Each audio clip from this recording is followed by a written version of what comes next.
ṣẹ́yìn náà ti gbọ́ iye tí ààrẹ bọ́lá tínúbù ní wọ́n máa ta oúnjẹ lọ́dún 2025.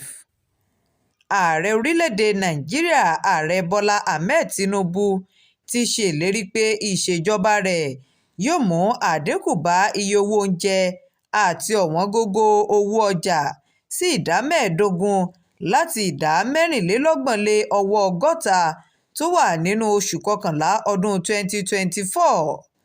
ààrẹ tó sọ eléyìí nínú ọ̀rọ̀ ìkíni kú ọdún tuntun rẹ̀ sí àwọn ọmọ orílẹ̀-èdè nàìjíríà ní kùtù òwúrọ̀ ọjọ́rùú. gẹ́gẹ́ bí ààrẹ ti sọ pé ìṣèjọba rẹ̀ fojú sùn pípèsè oúnjẹ lọ́pọ̀ yanturu láti mú ẹ̀dínwó bá bí oúnjẹ ṣe wọ́n gógó jákèjádò orílẹ̀-èdè yìí àti mímú ìdàgbàsókè bá àwọn ilé-iṣẹ́ tó ń pèsè oògùn àtàwọn nǹkan ìlera míì.